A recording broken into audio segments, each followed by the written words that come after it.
मित्रों, आज हमारी कहानी का शीर्षक है औरत की इज्जत। मधु, जिसकी शादी 1 महीना पहले ही हुई थी, लेकिन उसको देखकर ऐसा लगता नहीं कि उनके घर में मिलने वाली डांट फटकार की वजह से वो बहुत परेशान हो चुकी थी। इस बारे में वो किसी को बता भी नहीं सकती थी, लेकिन उसकी सबसे बड़ी हमदर्द कोई और नहीं बल्कि उसकी सास थी। वैसे तो कई बार सास को सही नहीं माना जाता, लेकिन इस बार मधु की सास ने उसका बखूबी साथ दिया। एक दिन मधु खाना बना रही थी। मधु का पति सुमित, तुमने खाना बनाना सीखा भी है या नहीं? कोई भी खाना सही से नहीं बना पाती हो, एकदम स्वाद नहीं आता। शर्मा जी के पत्नी को देखो, एक से एक डिश बना लेती है। मधु, क्या कमी रह गई है खाने में? आप मुझे बता दीजिए, मैं ठीक कर दूंगी। सुमित, तुम्हें खाना बनाना ही नहीं आता। तुम्हारे खाने में बहुत कमियां रहती हैं, न नमक सही से डालती हो न मिर्च।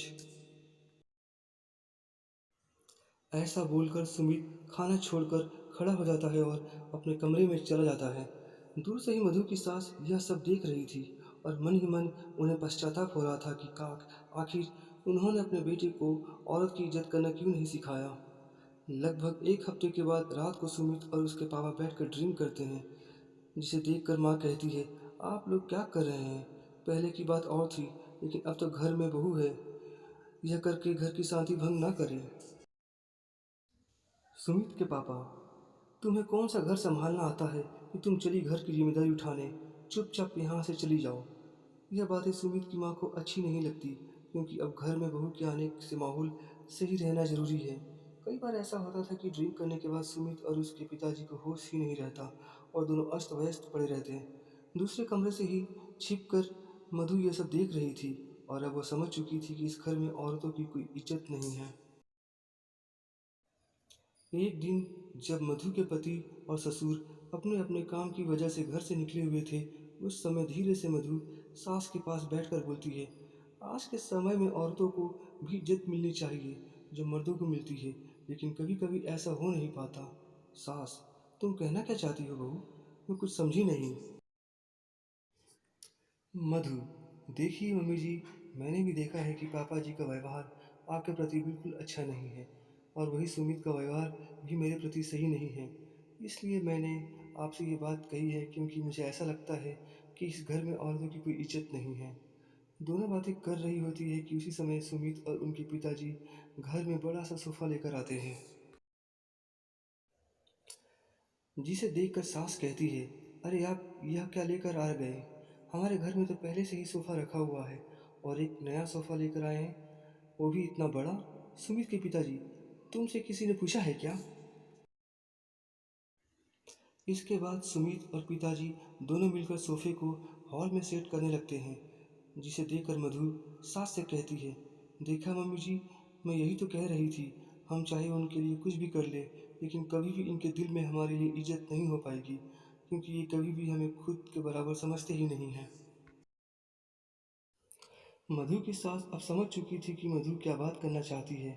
मधु की सास को अपना समय याद आ गया, जब वो नई नई बहू बनकर आई थी, और तभी उनकी सास ने भी उन्हें ताना मारते हुए कहा था कि पता नहीं ये कैसे हमारा घर संभालेगी, इसे तो कोई काम करना आता ही नहीं है।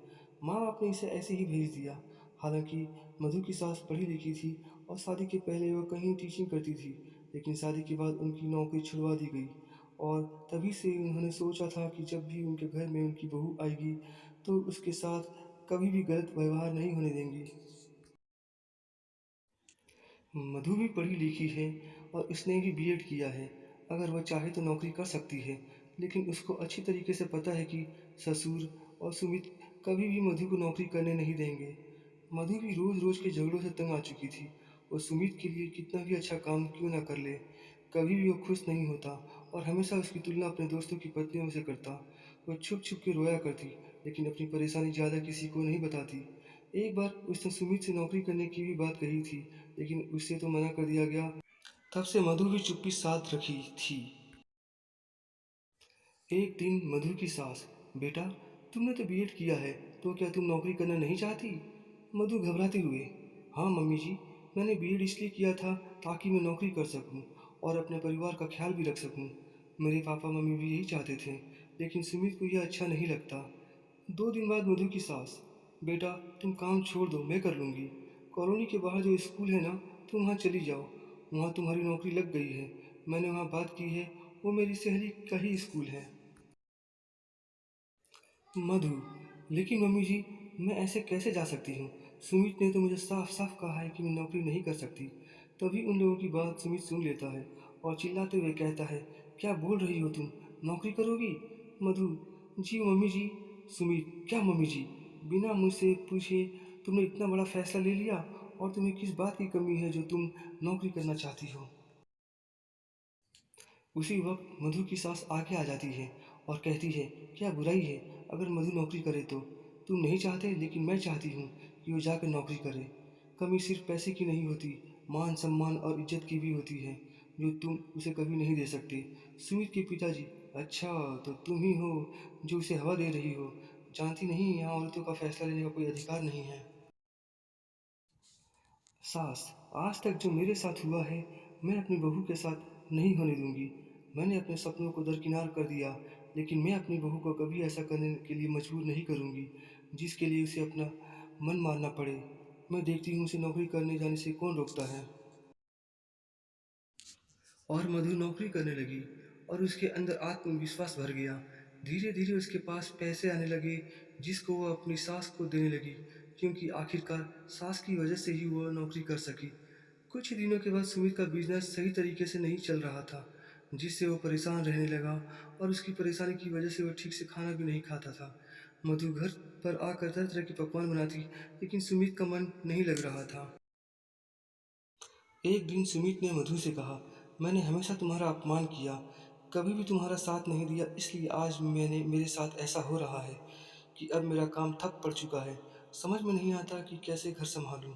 बस उसी समय सुमित की माँ पैसे लेकर आती है और उन्हें सुमित को दे देती है, जो वही पैसे हैं जो मधु अपनी सैलरी के रूप में अपनी सास को देती है, जिसे देखकर सुमित की आंखों में आंसू आ जाते हैं और सुमित के पिताजी भी भावुक भावुक हो जाते हैं। पिताजी, सुमित की माँ, तुम भी कभी नौकरी करना चाहती थी, लेकिन मैंने कभी साथ नहीं दिया, और आज वही सब मैंने अपने बेटे को भी दिखाया। लेकिन तुम्हारी बदौलत हमारी बहू आज अपने पैरों पर खड़ी है और हमारे लिए मेहनत कर रही है, जो वह कर सकती है। मुझे अपनी बहू पर गर्व है। मधु, मुझे तो इस बात की खुशी है कि आज आप दोनों की नज़रों में मेरी और मम्मी जी की भी इज्जत बराबरी से हो रही है, जिसके हम हकदार हैं। पिताजी, हाँ बहू, तुमने और तुम्हारी सास ने हमेशा घर की परिस्थिति के अनुसार खुद को ढाल लिया, लेकिन हमने कभी भी सही नहीं माना। हो सके तो हम दोनों को माफ़ कर देना। ऐसा सुनते ही मधु की आंखों में आंसू आ जाते हैं, और अब वह खुशी खुशी खाना परोसने लगती है, क्योंकि आज उसने सभी के पसंद का खाना बनाया है और दिल से वो बोझ उतर चुका है जिसकी वजह से वो परेशान थी।